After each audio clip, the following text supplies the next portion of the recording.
Isa sa mga tututukan ang sektor ng agrikultura matapos ideklara ang state of calamity sa bayan ng Mangaldan. Makibalita tayo live kay Jasmine Gabriel Galban. Jasmine? Chris, malawak ang assessment pa rin na ginagawa ng Agriculture Office para mamonitor ang mga pananim na palay at maging mga high-value crops sa bayan ng Mangaldan. Nalubog sa bahang ilang palayan sa Mangaldan, Pangasinan. Bunsod ito ng pag-uulan na epekto ng habagat at mga nagdaang bagyo. Sa barangay Alitaya, nagmistulang ilog na ang mga palayan. Halos hindi na makita mga pananim na palay. Si Tatay Rodolfo nanghihinayang sa malaking lugi dahil nalubog sa baha ang kanyang mga pananim. Nangangamba siyang tuluyan ng mabulok ang mga tanim kapag hindi pa rin sisikat ang araw. Pag tuloy-tuloy, tsak talagang maapektuhan, malulubog.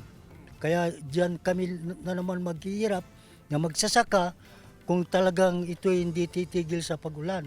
Sa tala ng LGU, umabot na sa 40% ang danyo sa sektor ng agrikultura. 76% sa kabuang bilang ng mga residente sa bayan ang lubos na apektado ng pagbaha. Kaya kahapon, idiniklara na ang state of calamity sa bayan. Mas madali nang gamitin ang pondo na nakalaan for emergency purposes, specifically para mas mabilis na pagbibigay ng relief, ang rehabilitasyon ng mga bahay, ang crops, agriculture. Tiniyak naman ng LGU na makatatanggap ng tulong ang mga nasalanta ng bagyo at hagupit ng habagat.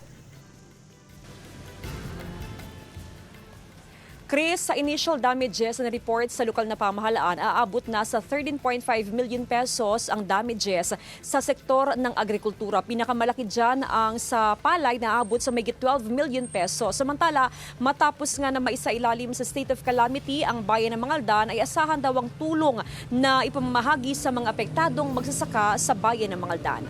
Chris? Maraming salamat, Jasmine Gabriel Galban.